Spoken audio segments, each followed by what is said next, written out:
Namaskaya Bhutale Shrimate Bhakti Vedanta Swami Iti Namane Namaste Saraswati Devi Gauravani Pracharine Nirvishesha Shanyavani Vastra Chajeshantarane.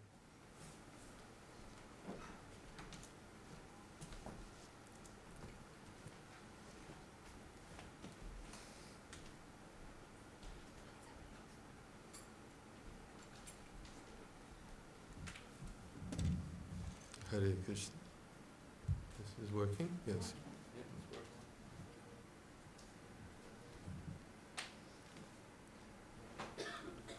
Thank you all for coming here this evening, giving me this opportunity to share with all of you something that's been shared with me beginning over 50 years ago, as you had heard. When I first came in contact with Bhagavad Gita, it was in 1972. And although I studied a lot of philosophy books, prior to that, somehow I found Bhagavad Gita to be the most compelling. So I decided to try it. I'm still trying. 50 years. It's very fulfilling opportunity that was given to me by my spiritual master, His Divine Grace A.C. Bhakti Vedanta Swami Prabhupada, who accepted me as his disciple in 1974. And since then I have been aspiring to serve him and follow his teachings and instructions as given in Bhagavad Gita. I heard that the topic I'm speaking on is practicing bhakti yoga in youth, correct? Okay. I suppose that that topic is meant to be relevant to all of you. You have youth. I had youth. And fortunately, I didn't waste it completely. But I came first in contact with Krishna consciousness when I was, how old was I? 19 or 20. So before that, I think all of you have a much better foundation than I did. Having come from a different culture, I was raised in a place where there was no culture, and I was a teenager of the 1960s, so I'll leave the rest up to your imagination. But somehow, Srila Prabhupada, my spiritual master, he took full advantage of our revolutionary spirit, and he tried to induce us to take up a mission which was something very high, something very profound, and something which attracted us.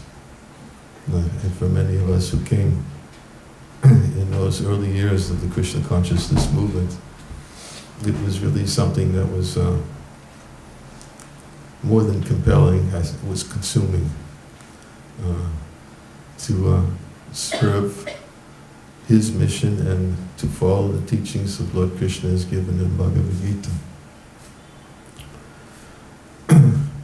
I would say, maybe, it's hard to say, that the times are a little bit different, but the message is the same. As Krishna says in Bhagavad Gita, he gave this knowledge of Bhagavad Gita to the sun god Vivaswan, and before that Ikshvaku and Manu. So it goes back many hundreds and thousands and millions of years. The message is always the same. One of the questions I just saw that was asked, what is the ultimate goal of the teachings of Bhagavad Gita? And what was it? I forgot. What was it? I didn't forget, I'm just testing. I'm doing the same thing they were doing to you. But can anyone tell me? the ultimate goal.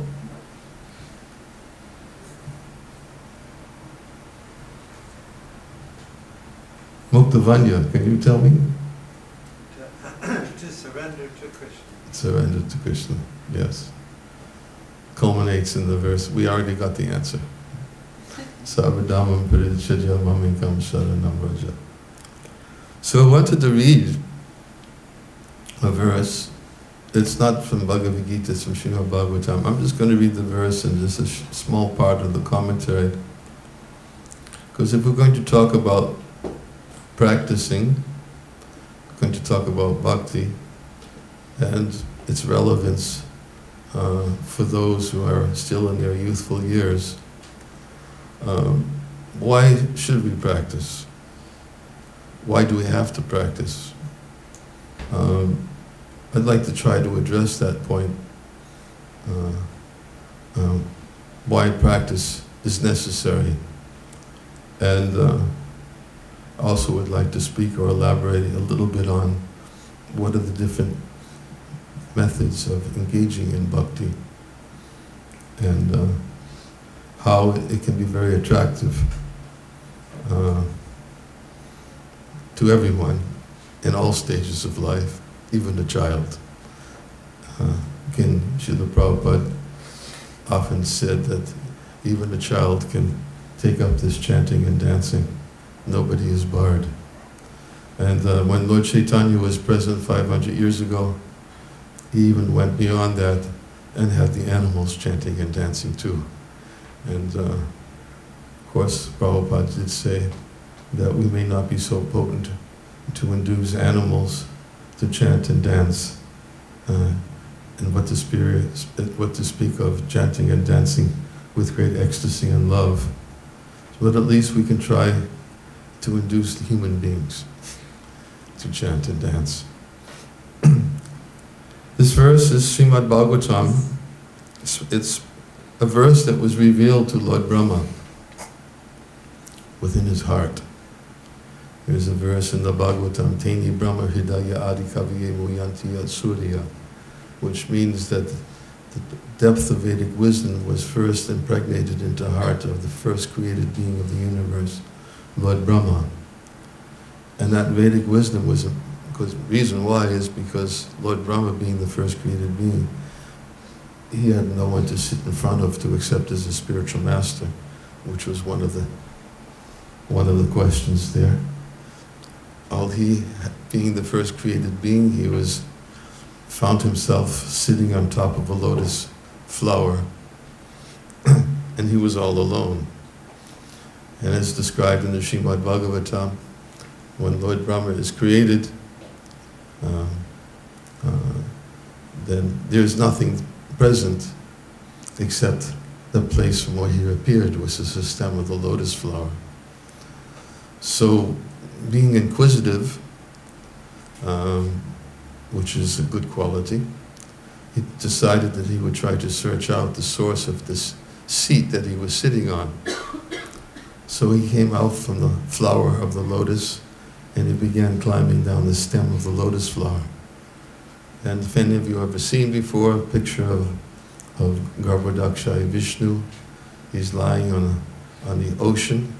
From his navel is coming a lotus stem and a lotus flower, and from the lotus flower comes Lord Brahma, who's the first created being in the universe, and he is the secondary creator of everything within the universe. Just like a gardener, he doesn't create plants, he takes the seeds which are coming from another place, and he plants them. He's the secondary creator, and he plants the seeds and takes care of his garden. The same way Lord Brahma is the secondary creator, and he takes the seeds of creation which are given to him by Lord Vishnu. And from those seeds of creation, he creates all the different species of life. But first, when he appeared, there was nothing there, and he was a little uncertain about what his purpose was for being there. So he thought he would check out what's below him. So he came out from the lotus flower, climbed down the stem of the lotus flower, and there was this ocean of water below And he stuck his head into the ocean. Where is this coming from? This stem he wanted to see. And then when he stuck his head in the ocean, he heard vibrated 2 syllables, tapa. Anybody can tell me what tapa means? Tapa. No Sanskrit scholars.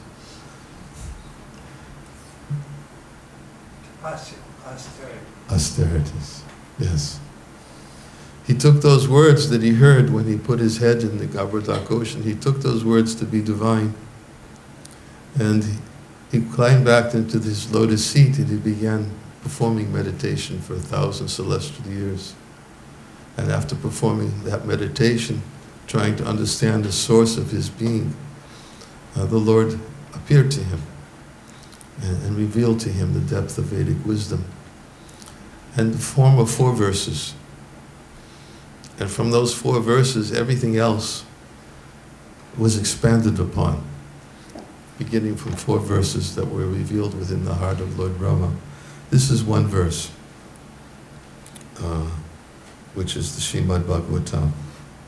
Ritetam yat pratiyeta, na pratiyeta chatmati, tad vidyad atmano mayam, yata bhaso yata tama. O Brahma, whatever appears to be of any value, if it is without relation to me, has no reality. Know it as my illusory energy, that reflection which appears to be in darkness. So this is one of the verses Krishna revealed to Brahma. He says, anything that you see in this world, if you don't see how it's connected to me, then it's actually my illusory energy. It's still connected to Krishna, but Krishna says it's my illusory energy. Mama Maya Dvaratya. Because everything ultimately has its origin in Krishna. So in the purport, in the previous verse it has already been concluded that in any stage of the cosmic manifestation, its appearance, its sustenance, its growth, its interactions of different energies, its deterioration and its disappearance, all has its basic relation with the existence of the personality of Godhead. And as such, whenever there is forgetfulness of this prime relation with the Lord, and whenever things are accepted as real without being related to the Lord, that conception is called the product of the illusory energy of the Lord. Because nothing can exist without the Lord, it should be known that the illusory energy is also an energy of the Lord. The right conclusion of dovetailing everything in relationship with the Lord is called Yogamaya, or the energy of union. And the wrong conception of detaching a thing from its relationship with the Lord is called the Lord's Daivi Maya or Mahamaya. Both the Mayas also have connections with the Lord because nothing can exist without Him. As such, the wrong conception of detaching relationships from the Lord is not false, but illusory.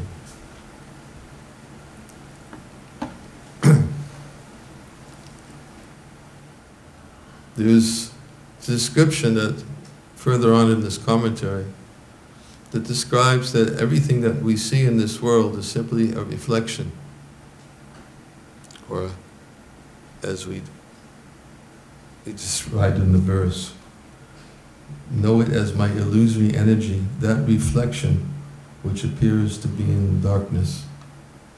Reflection is a projection of light into darkness. But reflection cannot exist without the source, light. And there has to be darkness. These are two relative energies that have to exist for reflection to exist. Darkness is when light is covered. Reflection is a projection of light into the darkness.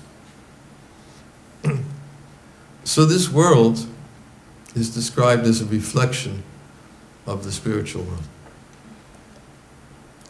It makes me think once I have the little story that I oftentimes tell of an experience I had, which was comical at the time, but it really kind of fulfills this conception of a reflection. I was once standing outside, in fact, I was in Ukraine. I was standing outside the door of somebody's home, and we were talking. And conversation started to continue for some time as we were standing there. And this person, he had a guard dog, a big dog. And as I was standing there, we both noticed that the guard dog was seemed to be manifesting madness. I don't know how to describe it. It just looked mad because what the dog was doing is the dog was running, and he would run into a brick wall and gnaw his teeth into the brick wall. And it was obvious that the dog was trying to do something, but couldn't figure out what he was trying to do. And he would go back, stand again, and then we'd look at the dog, lunge again into the wall, and gnaw his mouth to the point was grinding his mouth against the wall, and he would come away again. And he did this repeatedly, and I asked him, "Is there something wrong with your dog?" And he said he hadn't seen it before. And then I noticed, as I was standing there, I noticed that the sunlight was hitting my watch. And from my watch, it was projecting a projection of light, a reflection, onto the wall. And the dog was chasing it and anticipating that there'd be some fruit by lunging into the wall and catching it. Each time he failed. But when I looked at this example of this dog behavior of the dog, I began to think that actually it's quite similar for those who don't understand that the real substance is eternal, spiritual, and this world is simply a reflection of the spiritual world. And Lord Brahma heard from Krishna that whatever you perceive in this world of any value, if you don't see how it's connected to me, then you should know it's my illusory energy, or the projection of light into the darkness, which basically means if we see something valuable but we don't see how it's connected to Krishna, we think it's valuable because it's connected to me. But actually, that's a wrong conception, because everything ultimately is connected to Krishna. And the whole essence of the teachings of Bhagavad Gita, Krishna says, Aham savasi pabhavu mataksavam pravartate iti matva bhajate mam buddha bhava samandvata. I'm the source of the material and the spiritual worlds. Everything is coming from me. And the wise who know this perfectly, they engage in my devotional service and they worship me with all of their hearts. Now, why am I bringing that topic up? Because we're supposed to be talking about practicing bhakti in youth. The reason why I'm bringing that topic up is because it's very natural. The example is given in Bhakti Rasamrita Sindhu, or Nectar Devotion, by our spiritual master, that every child has a natural propensity to walk. It's natural, it's innate within the child. Yet sometimes we may see a child getting up and practicing with a little help from his parents, usually at some stage of the life. Parent takes the child's hand and they begin to walk with the child. The child stumbles a little bit, but the parent's always there to hold the hand and to keep the child from hurting himself or herself. But still the practice is there, but it's natural. No one will say, oh, look at that child. Why is a child practicing walking? Why? Because it's natural. In the same way, in this world, the perverted reflection, every living being has a natural propensity to serve. The only difference is that natural propensity to serve, which is innate within every living entity, which is called Sanatan Dharma, or Dharma. Srila Prabhupada used to give the example that Dharma is that which constitutes an object. For instance, Dharma of sunshine is heat and light. The Dharma of water is liquidity. And the Dharma of a human being is service. And if we don't serve the source of the entire creation, then we have to serve. We all have masters to serve. We serve the masters of illusory masters, temporary, that we've somehow found ourselves in the course of life. Government serves the citizens serve the government, the parent serves the child serves the parent, the husband serves the wife serves the husband, parent serves the children serve the parents, teacher serves the students serve the teacher. We find that so much relationship of service, it's a natural propensity to serve. But the real innate propensity to serve is meant to be directed towards the Supreme. And therefore it's very natural to serve. But what's unnatural is to serve illusory masters who cannot fully satisfy the self. Bhagavatam says, Savai pung samparo damo mito bhaktirid hoksache. The supreme occupation for all mankind is that by which men can render devotional service to the Lord.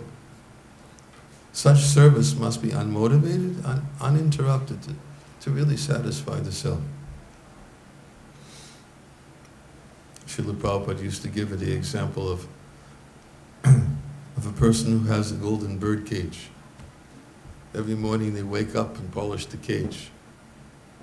And anticipating that each morning I'm doing this, that I'll have a very brilliant cage, and I continue to polish it. But actually, if one continues to polish the cage, neglecting the needs of the bird inside, one may have a very brilliant cage, but in due course of time, if one doesn't feed the bird, it will die. So in the same way, if we serve the body, we don't recognize the needs of the self, then it's very difficult to be self-satisfied. In fact, one of the answers of the question is, what is the purpose of practicing Bhakti Yoga? So one of the answers that was given is self-realization, which is not wrong. It wasn't the actual answer that they were looking for, but it's not wrong.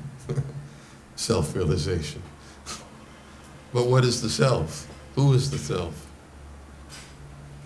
So the natural engagement for every living being is to render service to the Supreme, and such service will satisfy the self when the service is aimed for the pleasure of the Supreme. So just as a young child has to practice walking, every living being has to practice serving the Supreme. And sometimes that practicing, that endeavor to practice, may seem to be artificial, but it's not. There's a verse in one of the scriptures that the name, transcendental name, form, qualities, and pastimes of Krishna, they're all transcendentally sweet, just like sugar candy. But someone who has been afflicted by the jaundice of avidya cannot taste anything sweet. It's the nature of jaundice. If you have jaundice, you eat sugar, it's bitter. Unfortunately, the only cure is to eat sugar. So it's very wonderful, as this verse says, that if one goes on chanting this sweet name, although it's bitter, because one has the jaundice of avidya, ignorance, then what happens, a very natural attraction will awaken, and the disease of avidya will be destroyed at the root. Just as a person who has jaundice keeps on eating sugar, then gradually the jaundice becomes cured. So this natural activity of bhakti, which is innate within every living being, a natural proclivity to serve, is there within every living being, but it needs to be practiced. So practicing of bhakti, we've covered these 2 points. Now let's talk about in youth. Let's try to apply that in a way that may seem to be relevant. When I think of what youths like to do, I was admiring how these devotees were putting up these questions and creating a competitive spirit, because that's part of our youthfulness. Sometimes we have that competitive spirit in the form of different games. In fact, Prahlad Maharaj, who was a 5-year-old boy, when he was telling his friends, his classmates in school, he said, don't waste your human form of life. If you're not careful, you can waste so many years of your life, and part of those years in youth can be wasted in frivolous games. So instead of frivolous games, if there's some competition which is aimed at realizing or understanding the Supreme, then it's not frivolous. There's a goal of it. In fact, our spiritual master, I can tell you, Srila Prabhupada, he used to do this to his followers. He used to put us in competition with each other. But it was spiritual competition. Sometimes he would go to a temple, and Srila Prabhupada was a very effulgent, self-realized, pure soul who inspired us to do something substantial to satisfy the Lord, because he was such a perfect example. And everybody was always eager to have his association. I mean, first time I saw him, I just fell on the ground at the airport and cried. I had been hankering to see him for years. And because my only meeting with him before seeing him in his physical form was by reading his Bhagavad Gita as it is, which I received in 1972. So, but because his Bhagavad Gita as it is was so compelling, I decided to begin serving him, even before personally meeting him. But Prabhupada, he would travel from temple to temple, and he would go and he would deliver lectures. He would try to inspire his followers to do some substantial service to please Krishna. He was always keen on publishing his books, because that was the instruction he received from his spiritual master, to give the world Bhagavad Gita, Srimad Bhagavatam, Chaitanya Charitamrita. He produced volumes, 60 volumes of different books, and presented it to the world in the English language. Then he would ask his disciples to help him serve the order of his spiritual master by publishing and distributing these books. So sometimes he would go to a temple, and he would arrive at the temple and he would give his arrival address, speaking to all the assembled devotees who were very enthusiastic to receive him. And he would say, I have been to this temple, I have been to this temple, and I've been to this temple, and now I am here. And I can tell you that this is the best. And the devotees would all be so very, you can imagine. I mean, we really gave our life breath. And to hear him say something like this really inspired us.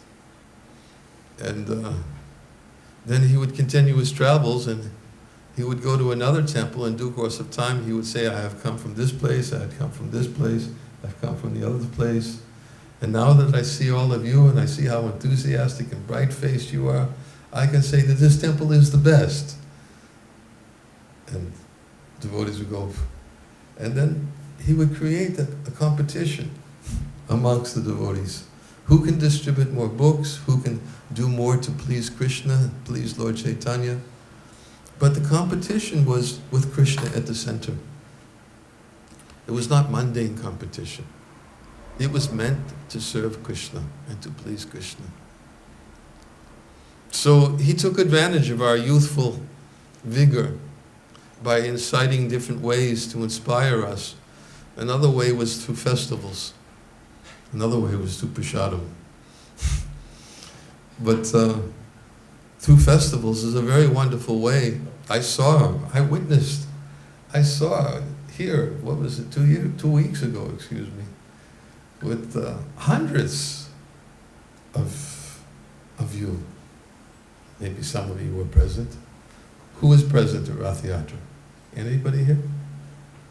Oh, just see. Who engaged in some service in Rath Yatra? Very good. Wonderful.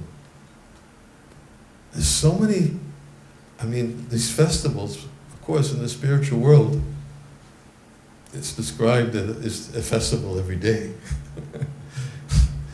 Where spiritual world is described by Lord Brahma and his Brahma Samhita, that where all walking is dancing, all talking is singing, and all water is just like pure nectar, and all the trees are just like wish-fulfilling desire trees that can satisfy anyone's desire just simply by going to the tree, whatever desire may be.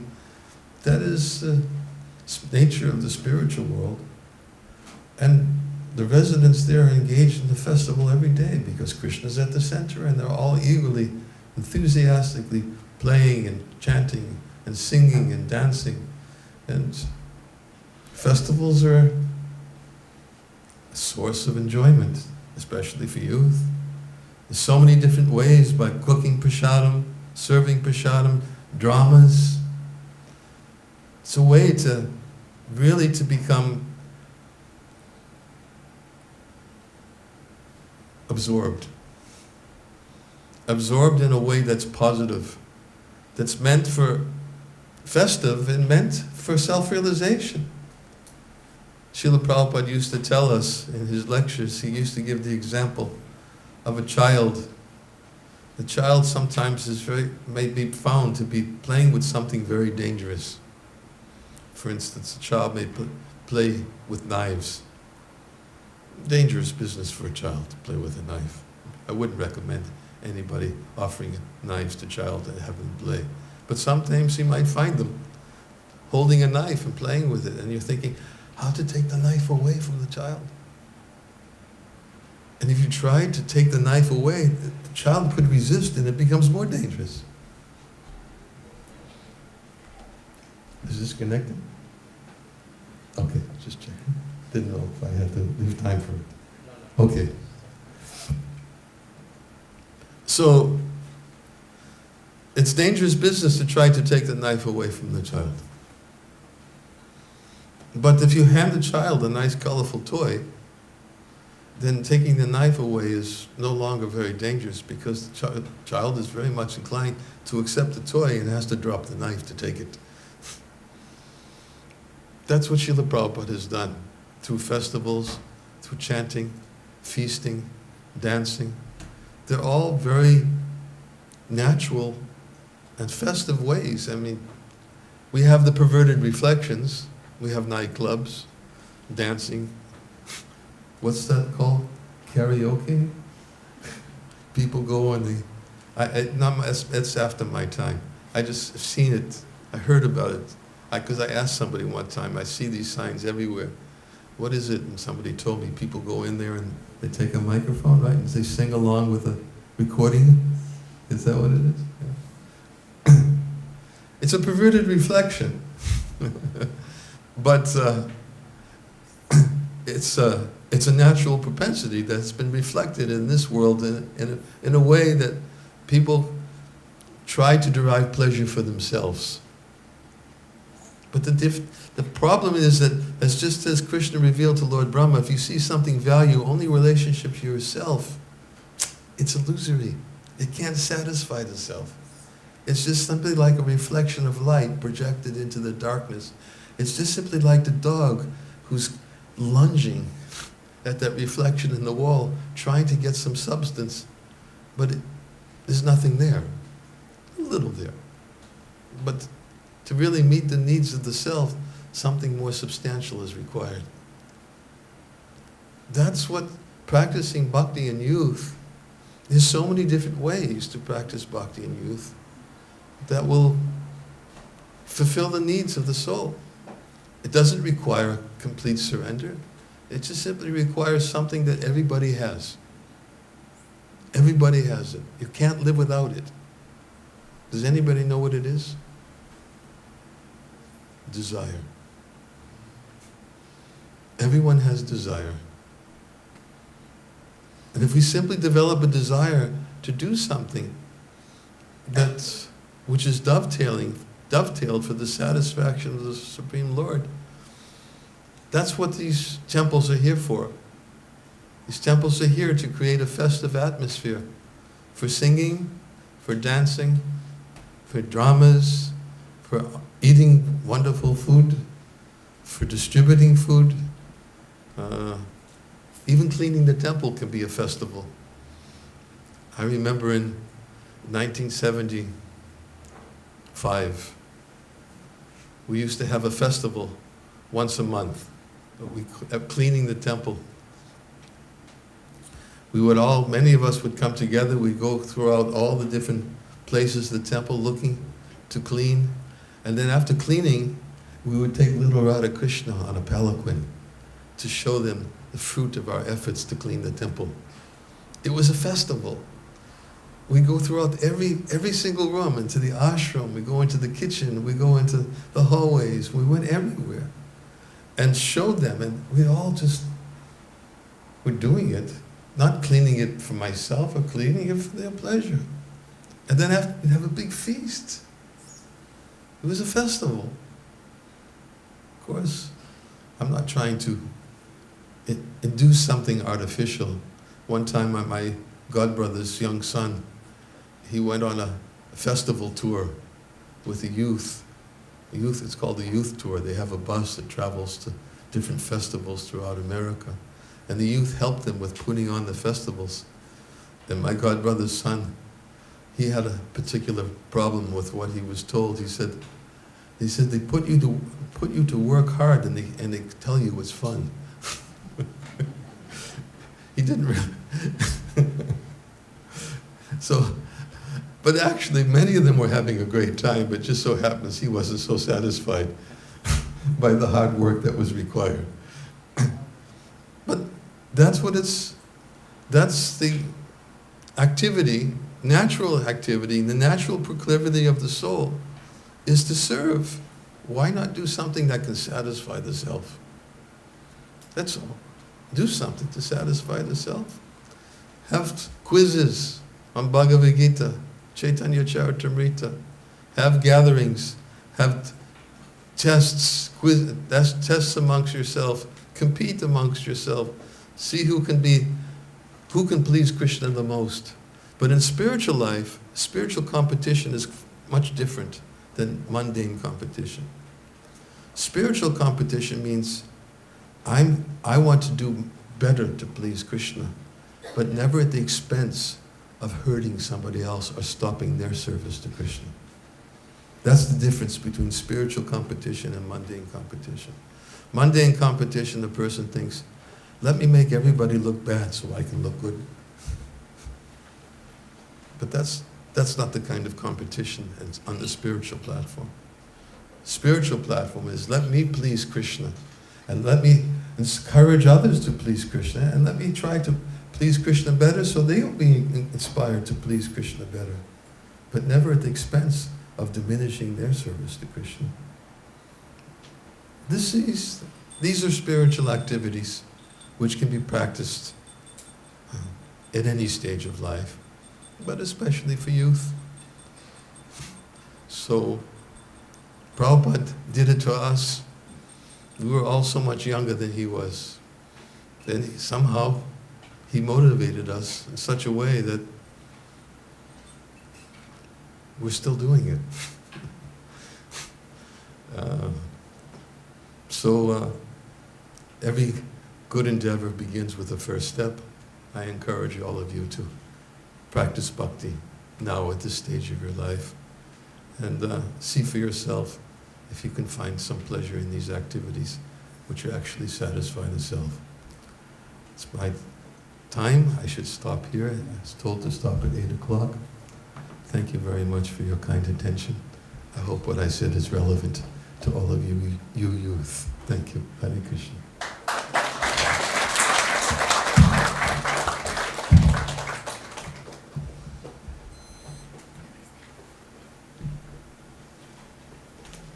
What's next? Huh? We would like to give prizes to those who won. Prizes. Oh, that's wonderful.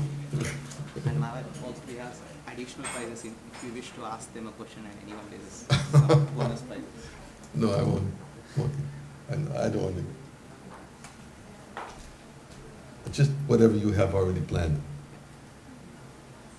What are we doing now? You're gonna call people and give them prize. Can I ask what the prizes are for? What are the prizes for? The quiz winners. Oh, the quiz. Okay, got it.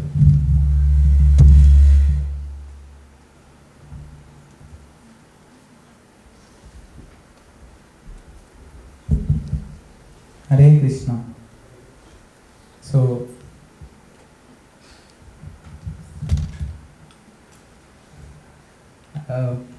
thank you for the wonderful class, Maharaj. It was really inspiring to hear words of wisdom from you.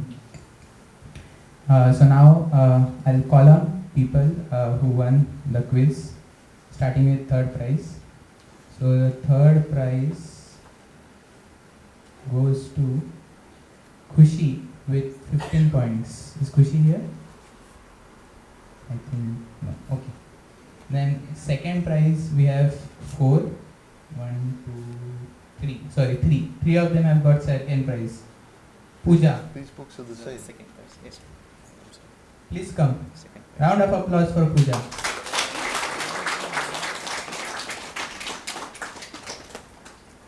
And Aarti.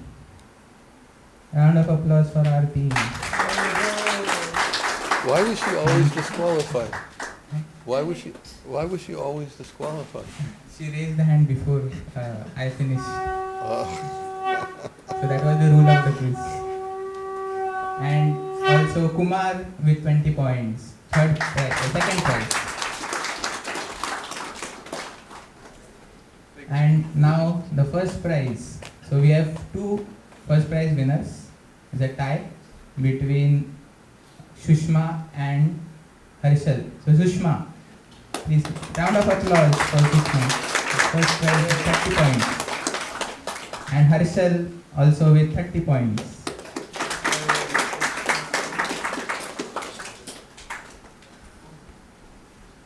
Hare Krishna, Hare Krishna, Krishna Krishna, Hare Hare, Hare Rama, Hare Rama, Rama Rama, Hare Hare, Hare Krishna, Hare Krishna, Krishna Krishna.